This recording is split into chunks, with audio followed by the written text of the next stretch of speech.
Well, I mean, that's men versus boys, flat out. Certainly very impressed with Virginia, and they kind of took our spirit.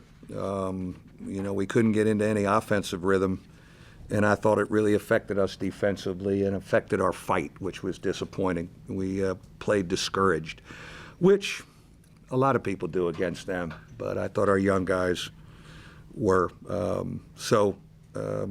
You were hoping you could be more competitive, but we don't have much time to dwell on it with what's happening on Monday night in this league, so we got to try and pick up and be more competitive on Monday.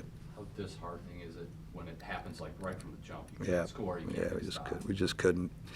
Yeah, it was really disappointing. And again, then you have some younger guys that have never experienced this before, and it's really demoralizing. And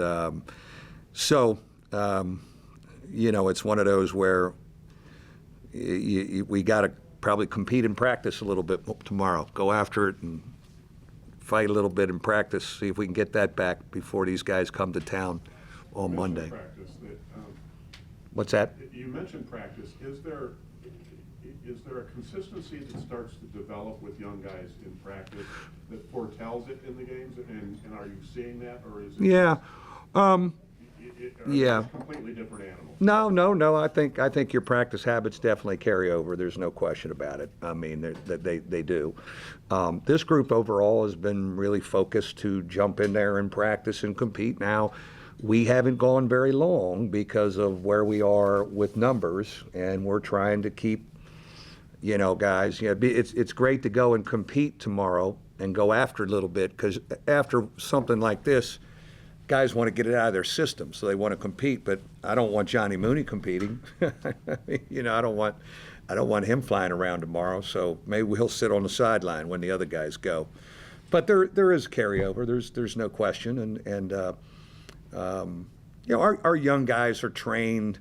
I mean, the freshmen have had good. Got to remember this group's been practicing since June. They've been together since June with the foreign tour, and Friday was practice number 68.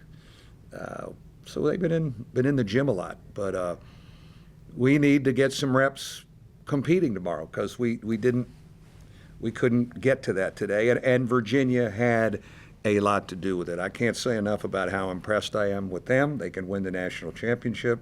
They are men that have won together and are polished. And we are the exact opposite right now, searching and trying to build it. And so that was a perfect storm today that hit us right between the eyes. But Mike, you said you played discouraged and they took away your fight, and yet in the second half you did go on a little. Yeah, I like that. I mean, that I'm sitting there going at times like, that was great. I just thought we gave up some drives. Even coming out of that, Tony called timeout. We got it to 12, and then we gave up like 3 drives. And I just thinking like, well, and I didn't yell. I talked to him in the huddle. I said, fellows, we came in, we put a little game pressure on them. We finally gave our crowd something to cheer about. I feel bad. They were there in full force, and we're going to try and give them more to cheer about on Monday. They come back, but then we just gave up some drives. Now the dude's driving. One's going to be the 13th pick in the draft, and Hunter, he's zipping by us. He's a man. And, Jerome, and, those, I look out there and all of a sudden Ty Jerome's taking Dane Goodwin to the hole, and I go, okay, that's a tough matchup right now. And so our young guys just got to go through it and experience it and, and try and grow from it. And we got to try and help them to do that. Yeah. Coach, is there anything, especially on this? I mean, this is where we want to be. Is against a team like Virginia. That's where our talent level is. That's where we're trying to be. What do you say to the guys in the locker room that we can be here? We really can. Well, I didn't. All I said was we're practicing at 8 a.m. after the game. There was nothing to talk about. I mean, we're not in Virginia's league right now. we're not. I mean, they have won together. We've had rotations like that in our program with guys like that. We aren't in one of those right now, and so we're trying to build that. But yet, I still think we could have been a little more competitive at times, especially after we got it to 12, I think it was, and they called timeout. You guys went zone second half a little more. Was that more of just the lack of depth bodies, or Just trying to? just trying to hold the fort. We were bleeding bad. They were taking us off the dribble. When you guard their stuff, it grinds you up and it wears you out.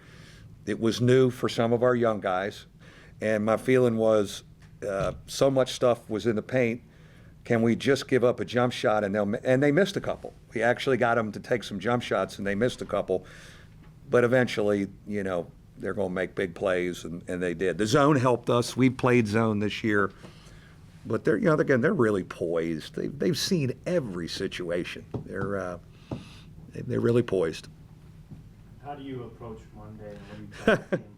Well, I'm just trying to approach 8 a.m. practice tomorrow right now. I think we need to have some juices flowing and some competition at 8 a.m. tomorrow, and then we'll talk about those other guys coming to town. But, if you're not ready to compete, you're going to take another big punch. What would help us is, what always, I think it helps any college team, especially maybe a group that's fragile at times, and we are, to see the ball go into basket early in the game. And we couldn't do that today for a while, and it was just builds on you. And again, I give Virginia credit for doing that. We were not surprised that was going to happen, but we needed a couple things to happen for us offensively, and we're going to need to do that Monday. In other words, a good offensive start makes you believe a little. The year before you guys went to the first Elite Eight, I think was the year you guys lost Jerry about halfway through, and that second half of that season you guys took some punches similar to this. How can you use that experience that led to 2 or 3 years of really good basketball Well, to relate to this? Yeah, I've thought about that year a lot, no question about it. And Jaron left us, and we lost a pretty good player in Rex. So there's some similarities, in that. Both Jaron and Rex will return, next year. So there are some similarities to that. That was our first year in the ACC, and we did. It was a tough learning experience. We did grow from it because that next year we ended up winning the league and had a great turnaround. We don't want to give up on this year yet, even though we're in a heck of a hole. We get that. We were in a heck of a hole last year, and we made a little move in February and made it interesting. And so, but there are some similarities there, and I think big picture sometimes too, as we're trying to figure this group out, that they'll all come back next year, and it's a process with this group. I get it. Given the lack of competitiveness, how concerned are you about the resiliency of this team, knowing that Monday's coming quick? Yeah, I think we'll bounce back good. I think we will. I really do. We got really good, high-character guys. I know we all felt bad walking out of there today, and I think they'll really, bounce back really well. And I have a feeling we'll practice really well, even though we won't go very long tomorrow morning. Can you provide a quick update on Jawan? Making progress. Not sure Monday's going to be the day, but he's making progress. Could have used him back there a little bit, huh? Anyways, we'll keep working on that.